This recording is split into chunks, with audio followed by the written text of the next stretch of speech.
Russia feels compelled to take countermeasures because the United States has refused to give legal guarantees demonstrating that the deployment of the American missile defense system in Europe is not directed against Russia. NATO countries are in no mood to restrict the deployment of their military installations to Europe. New American military bases may soon be set up in Kazakhstan, Kyrgyzstan, Turkmenistan and Tajikistan. Once Russia has been encircled by military bases, a new geopolitical reality will emerge. We need to take this reality into account already today and take measures to control potential threats to our security. Meanwhile, the view that the missile defense shield is too expensive is gaining increasing currency inside the United States itself. It provides financial backing to the armed forces. Moreover, the project is making millions of dollars for NATO subcontractors in various countries. Between 2005 and 2009, the U.S. has spent $50 billion. And the price tag for the entire program that we are dealing with right now here in 2011 is another $150 billion. That's larger than many countries' entire military budgets. Some of the funding for the missile defense system in Europe is being put to use in Poland's north. The small village of Redzikowo is home to a high-security installation. The base used to be manned by Polish Air Force pilots. Soviet-made fighters still serve as a reminder of the fact that Poland was once a member of the Warsaw Pact, an organization formed after World War II by the USSR in response to NATO. The old warplanes will be scrapped by the US troops, who will arrive here shortly. They'll be bringing missiles with them.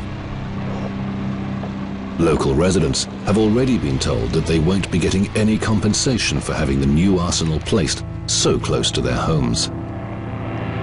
We are not overjoyed at the prospect of these weapons being deployed a few hundred meters from our homes. The missiles will pose a threat to the local population of over 1,000 people.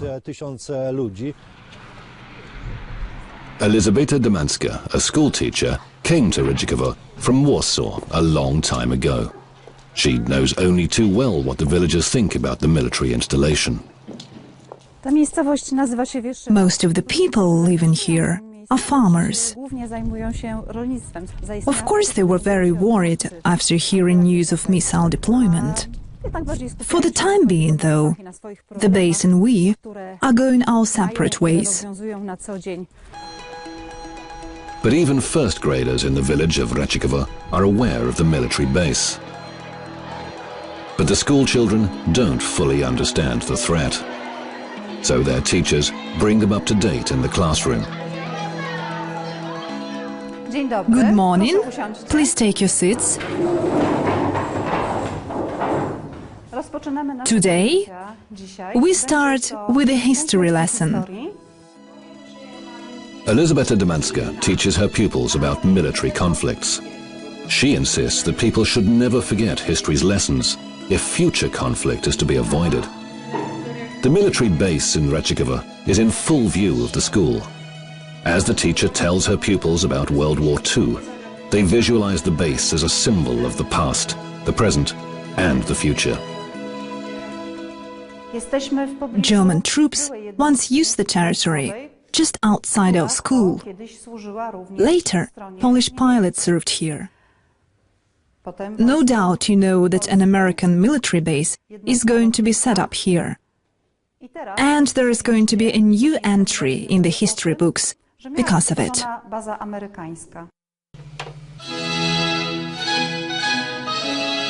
Estonian sculptor Martti Karmen transforms the legacy of past wars into works of art. On the shores of the Gulf of Finland, he's found hundreds of sea mines made during World War II and the Cold War. The artist uses them to make remarkable objects. This mine, for example, will become a fireplace. I think it'll make a nice fireplace. The sea mines picked up by Carmen can no longer sink ships. The artist's so-called military style doesn't mean he's succumbed to fashion.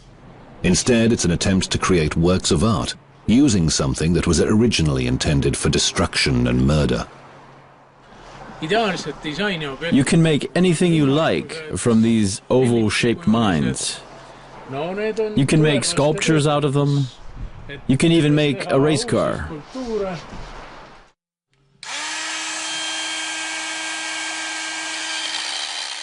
Carmien knows from news bulletins that missile defense components will soon be installed close to his country. He says NATO missiles can easily be turned into beautiful sculptures. The amount of effort spent on making such weapons would be much better spent funding the arts.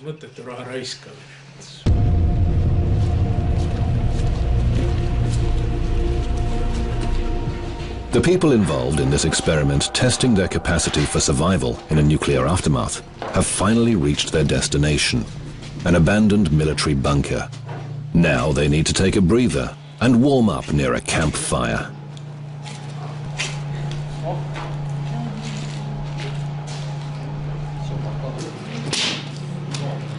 The coach knows that this kind of training is useful in any case. It helps participants to strengthen their skills and prepares them for any emergency in their regular daily lives. It's great that there is a growing number of people who want to learn survival skills. Even if nothing catastrophic happens, they now have a different psychological attitude. This will prepare them for other small emergencies. Those who've gone through survival training school are fully aware of the fact that the location of their exercise is fully protected. Officers at the radar station, including Major Vadim Kushuk, control the entire outer space over European Russia.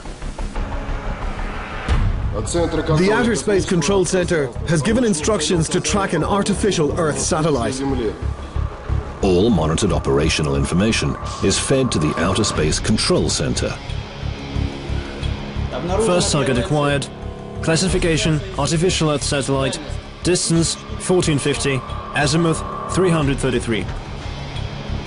The staff makes no secret of the fact that the Russian radar transmitter sees European airspace in great detail.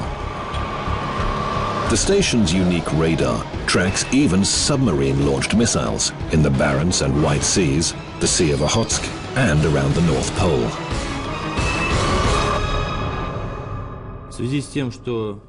Our system is being expanded in response to the expansion of the European missile defense shield. The aim is to match the measures being taken in Europe.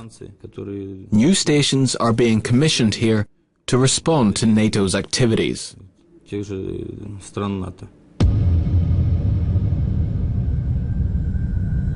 We will by no means limit or alter our plans for the deployment of missile defense components in Europe. Russia has not closed the door. It will continue dialogue with the United States and NATO on the missile defense system. It is ready for practical cooperation in this sphere.